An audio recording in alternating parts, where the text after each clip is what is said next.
At anime conventions, you have 18 plus panels, not safe for work panels, and a lot of them are not really that good. Like a lot of them are like, hey, ha ha ha, look at this porn. Isn't anime porn weird? Ooh. And so I was trying to bring in like a lot more of the context surrounding it. And so like there are some like history of hentai panels that you see at conventions, and so Mm. those are pretty good. But I wanted to look at the sort of cultural context surrounding it, because that's sort of what my research is. And Mm. so basically, it's sort of investigating sort of the history of otaku sexuality, which is, long story short, it's sort of being attracted sexually or romantically to fictional anime and manga characters. Mm. And that's where like a lot of these sexual depictions, where a lot of the hentai or anime pornography comes from. I actually rather call it ero anime or ero manga, H anime or ero manga, because those are the terms they use in Japan. But um, yeah, so the my panel's looking at the cultural context surrounding these depictions and how different academic theorists have talked about otaku sexuality. So like the psychiatrist Saito Tamaki says that otaku are in fact defined by their sexuality. Like if you can't get off to anime characters, then you can't be an otaku, which is a little bit problematic. But he's kind of onto something that it's really important part of the culture, and so he talks about how otaku can see the fictional character as their own kind of reality. They have their own kind of reality, and so otaku are actually attracted to higher levels of fictionality. Otaku, by the way, is, and just in case you didn't know, is the name for anime and manga fans in Mm. Japan and internationally. But it's a complicated, contested definition. But uh, it's a term that gets used the most. And then another theory is Hiroki Asuma, a postmodern philosopher who says that otaku are attracted to moe elements, and so he's coming at from a postmodern perspective. So he says otaku are attracted to these characters that are simulacra, and a simulacra it's basically a copy of a copy, Mm. um, and the concept of simulacra means that um, like if it, so basically like this character, you might think it's like supposed to be a representation of a person, but actually it's a representation of a representation of a person, which so basically it's like two steps or even more removed from like the actual thing it's supposed to be representing, and so Mm. that gives it a certain air of it's like it's not like it's so like different from reality that it kind of becomes its own thing. And that's actually an area where I see a lot of similarities between Azuma and Saito. Is Saito says that these anime characters are so fictional that they start to gain their own kind of reality in fiction, and Hiroki Azuma says that uh, otaku are attracted to these simulacra in characters. What he calls moe elements that otaku break down. So a moe element might be like a maid outfit or cat ears on an anime character, and Mm. these moe elements form a database, and otaku sort of form these moe elements in different combinations, and they're attracted to these different combinations formed in these kind of shallow characters. That's his theory. So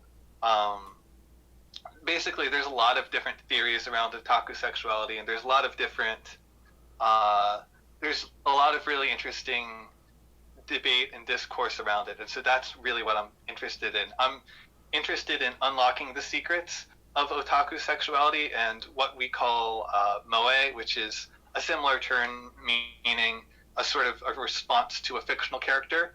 Um, that's the definition that the anthropologist Patrick W. Galbraith gives, is moe. The term moe means some kind of affective response to a fictional character. So I'm interested in learning about those and how they work, but I'm also really interested in seeing how these are politicized. And so, like, there's debates about whether or not, like, these things are good or not. You know, there's debates about whether otaku are like super perverted and therefore like need to be like that this needs to stop, that the being attracted to fictional characters is a bad thing and needs to stop, or whether it is a transformative thing and like holds potential. It's like holds the potential for like the future of Japanese society. So there's all sorts of interesting debates, and that's what I'm really interested in as well. And that's what my research is currently focusing on. What got you into this field of study exactly? So I've been a nerd for a really long time, over 10 years now. And so like I first got into anime and manga around like 5th grade, I think. So when I was like 9 or 10, and so I was really into it, and then I sort of stopped, and I joined another fandom, and then I sort of started getting back into anime my senior year of high school, and at that point, I started learning about moe, thinking about moe. I mean, I knew about the term moe from you know, all the way back in like 5th and 6th grade, but I sort of started relearning about moe, and I was really interested, and I started sort of participating in the fandom and seeing references to these academic texts. And then one night, as I was staying overnight at Goucher College to see if I wanted to go to college there, I went to the library and I found some books on otaku and anime, and one, Ian Condry's book, The Soul of Anime.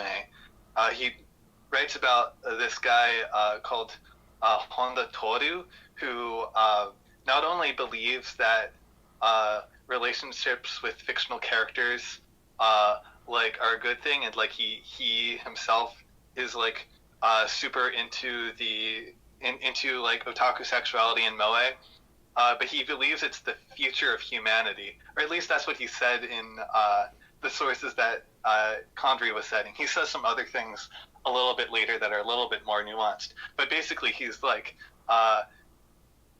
you know, relationships with fictional characters are a revolution, and they are the future of humanity. And I was sort of really taken aback by that. I was like, what is this? This is so crazy that I really want to learn about this and investigate this.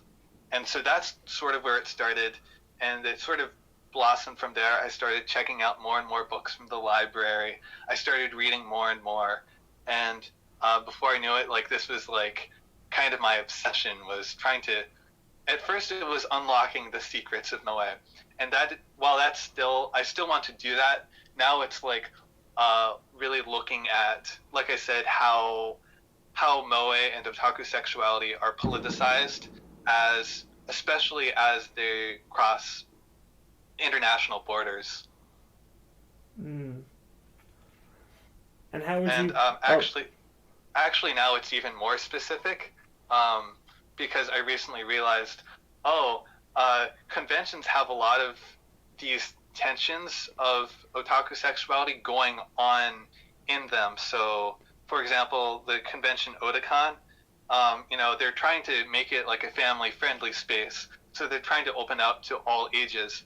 But there's, like, the problem is, like, sexuality is kind of a big part of the fandom, and it's really kind of hard to reconcile the fact, like, these two things, like being family-friendly and also being open to these expressions of sexuality. And so, like, Otakon might try to pretend to be family-friendly, but they have, you know, 18-plus panels late at night, and then also their mascot is based on it's an inside reference to a character from an erotic video game, an eroge, and so like it's kind of part of the DNA of Otakon, and they probably don't want most people to know that.